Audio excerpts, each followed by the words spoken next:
Tuhan kami yang penuh kasih, sementara kami mempelajari firman Tuhan, bukakanlah hati dan pikiran kami melalui pimpinan Roh Kudus Tuhan, sehingga kebenaran itu terang di dalam hidup kami. Dalam nama Yesus kami sudah berdoa. Amin. Shalom dan puji Tuhan. Atas kebaikannya kita boleh bersama di dalam renungan pagi. Tajuk renungan pagi kita ialah pilihlah untuk berguna. Untuk apa? Firman Tuhan dalam Filipi 1 ayat 21 mengatakan, karena bagiku hidup adalah Kristus dan mati adalah keuntungan. Bacaan hari ini saya ambil dalam buku Filipi pasal 1 ayat 12 sehingga 26. Ini merupakan salah satu kandungan surat Paulus kepada jemaat di Filipi. Apa inti suratnya? Mari kita mulai dengan sebuah ilustrasi. Setelah didapati menghidap penyakit kanser, reaksi penderita biasanya akan merasa tertekan, panik, sedih, dan merasa habis harapan. Kualiti hidup sebagian penderita juga merosot dengan cepat. Putus asa, merasa seakan hidup telah terhenti sebelum benar-benar berhenti. Namun, beberapa penderita lainnya malah seakan-akan baru memulai hidup. Tanpa terlalu peduli akan rasa sakit yang diderita, mereka berkejaran dengan waktu untuk melayani orang lain. Dengan sukacita mereka memberitakan kebaikan Tuhan dan mengajak orang percaya kepada Tuhan. Mari kita kembali kepada bacaan kita, surat Paulus untuk Filipi.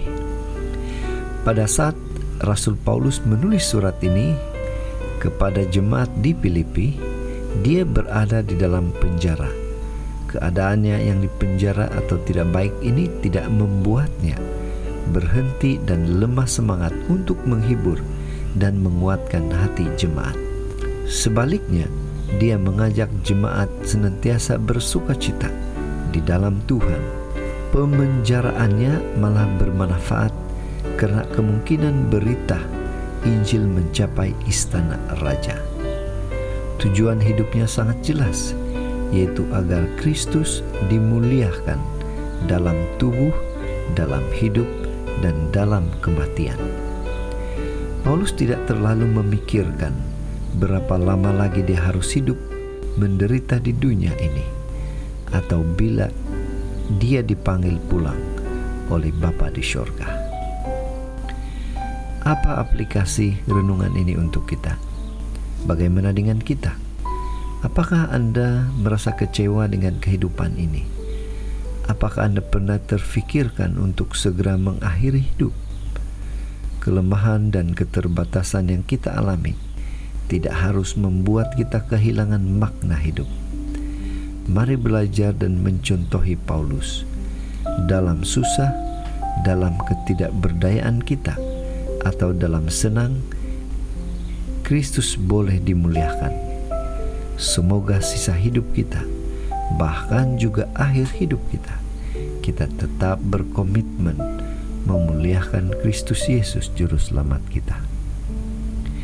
Jadi saudara, pada hari ini, sekali lagi mari kita ingatkan diri kita bahwa kenikmatan, kesengsaraan, kehidupan, dan kematian semuanya bermanfaat untuk memuliakan Kristus. Inilah doa dan harapan kita. Mari kita selalu bersyukur, berterima kasih kepada Tuhan, karena pasti Tuhan akan memberikan kita kemampuan untuk terus boleh memuliakan Dia dalam apapun situasi. Mari tetap setia, tetap semangat, tetap positif untuk terus melayani Tuhan, menjadi berguna untuk kemuliaan Tuhan. Tuhan memberkati. Bapa, terima kasih atas firman yang begitu indah, yang menguatkan kami untuk terus setia kepada Tuhan Dalam nama Yesus kami sudah berdoa. Amin.